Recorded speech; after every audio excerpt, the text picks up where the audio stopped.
The Dybbuk.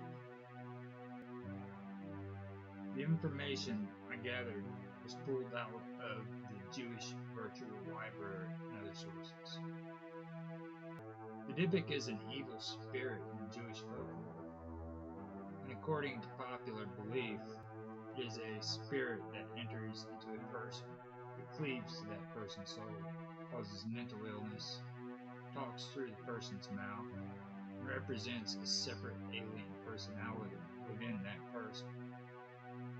The term Dybbuk does not appear in either Talmudic literature nor in the Quran, where this spirit is usually referred to as evil spirit.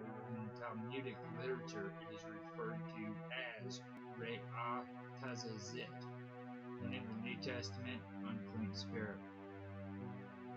The term was introduced into literature in the 17th century from spoken languages of German and Polish Jews.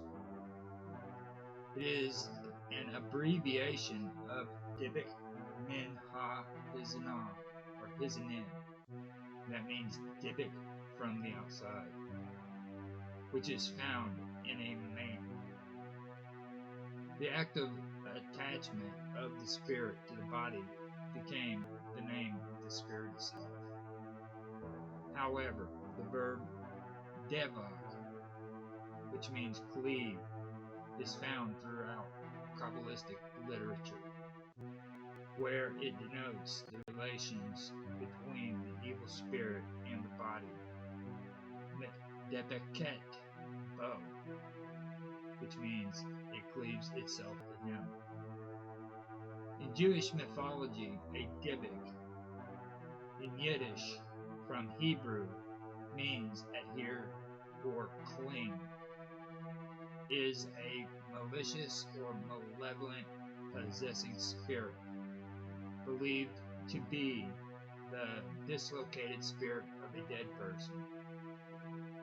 It supposedly leaves the host's body once it has accomplished its goal, sometimes after being helped. The term first appeared in a number of 16th century writings, but was ignored by and overlooked by mainstream scholarship. Earlier accounts of possession, such as that given by Josephus, were of demonic possession rather than that of ghosts.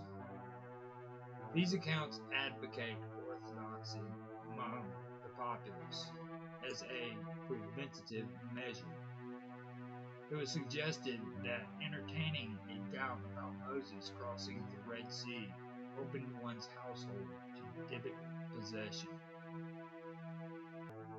Very precise details of names and locations have been included in accounts of Dybbuk possession. At one time, psychiatry was even advocated as a cure. There are other forms of soul migration or soul migrations in Jewish mythology, in contrast to the Dybbuk. A righteous soul can temporarily possess a body with consent so that the soul can perform a mitzvah. The Gilgal, which literally means rolling, puts forth the idea that a soul must live through many lives before it gains the wisdom to rejoin God or with God. Jewish mysticism originated out of the Byzantine and later the Ottoman Empire, when the Jews were expelled from Spain. After being expelled from most of the Western countries of Europe, most of the Jews fled to Constantinople, where they stayed for centuries afterwards.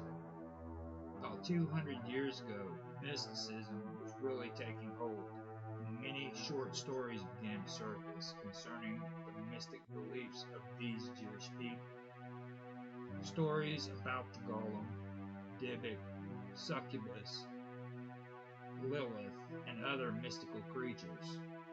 For a reference of some of these stories, I recommend that you read Lilith's Cave, Jewish Tales of the Supernatural.